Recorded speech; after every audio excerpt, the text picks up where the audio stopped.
Kiwi Party, Larry Baldock. Well, we do need all these programs, and we've got to get on top of the drug problem in our society, which is driving a lot of the youth crime. We're wasting young lives. Myself, when I was 16 years of age, got involved in marijuana, LSD, wasted the next 5 years of my life. The government's policy to this date has been harm minimisation, and we believe we should change it to harm elimination. We've got to intervene in young people's lives. We should have random drug testing in schools so we can find the kids that have gone down that path and not throw them in jail and treat them like criminals, but bring them into programs. And we support the one that National are proposing. And others, you know, you've got to reach out and try and help these young kids, otherwise they end up in the serious part of crime and their lives are all wasted. There's been a lot of calls, of course, for longer sentences, tougher parole and harsher prison conditions, but are we spending enough time on the rehabilitation and the re-education of prisoners, Phil Twyford? I don't think we are, and we need to do more, but we have made some very important steps down this road. You know, 80% of people in prisons have drug and substance abuse, substance addiction problems. And we've just set up 6 new treatment centres in prisons that are dealing with 500 prisoners per year. So we've got to tackle that seriously. We've got to tackle the problem of literacy. Again, 80% of people in prisons cannot read or write. That's a major contributory factor to people's sense of alienation, lack of opportunity, and leads people down a path of crime. So we are working on that, and there are courses being rolled out now in New Zealand prisons to deal with that. You see, some members of the public would say, why is it taking so long? Labor's had 9 years. And it hasn't taken so long. We have been doing it, we are doing it. We're also dealing with work. You know, 50% of crimes are committed by people who are unemployed at the time the crime is committed. We need to get work habits, work ethics and work experience back into the system. And we've increased from 40 to 50% the number of prisoners in our system who are working while they're in prison, and we've set a target to push that up to 60% in the next 2 years. Chester Burrows, you seem a bit sceptical of that. Well, look, you've got to make a lot of points here, and one is that 500 is not 80% of 80% of 8,500. So we're talking about prisoners in need, for instance, of drug and alcohol rehabilitation. You don't get anything if you've been in jail, if you're going to be in jail for less than 2 years, and most of our prisoners are.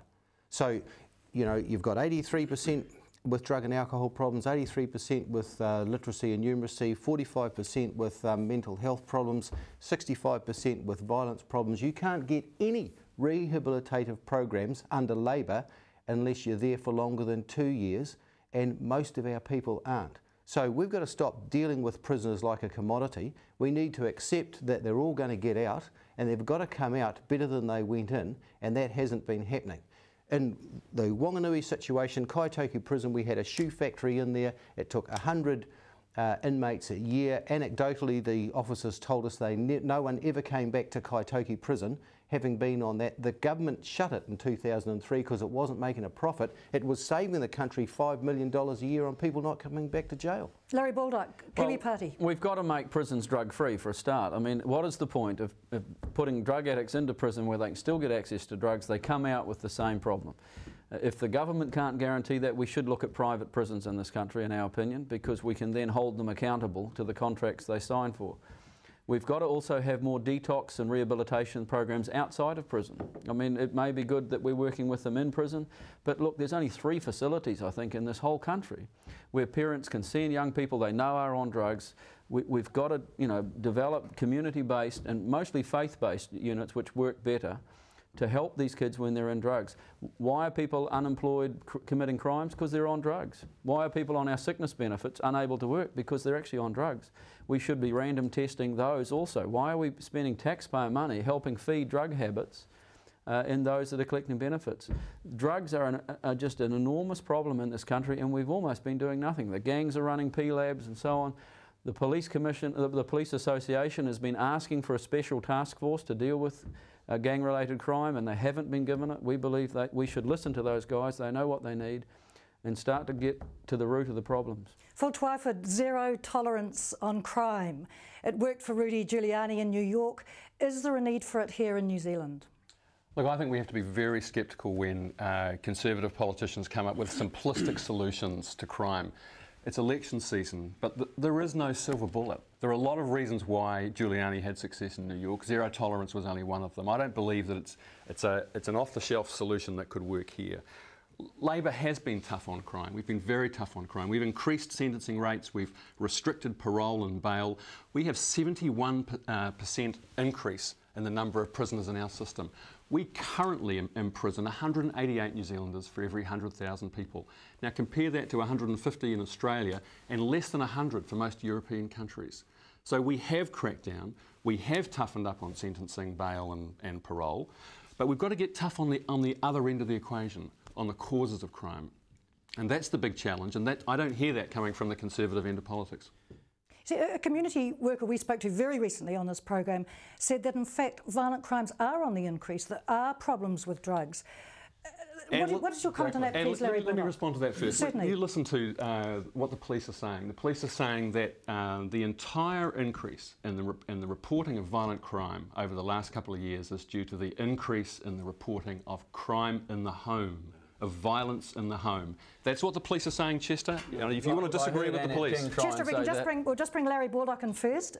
Well, I heard Annette King try and say that on the radio when they were talking about murder, and the reporter said, or the interviewer said, you mean there's been unreported murders in the family? You know, it's ridiculous. Of course there's a bit of an increase in reporting, but we have an enormous problem in our society. The breakdown of the family and the family violence is causing all kinds of damage. And we have a government that passed laws like prostitution law reform, for example. Sent the message to kids that, you know, sex is just a commodity you can buy and sell.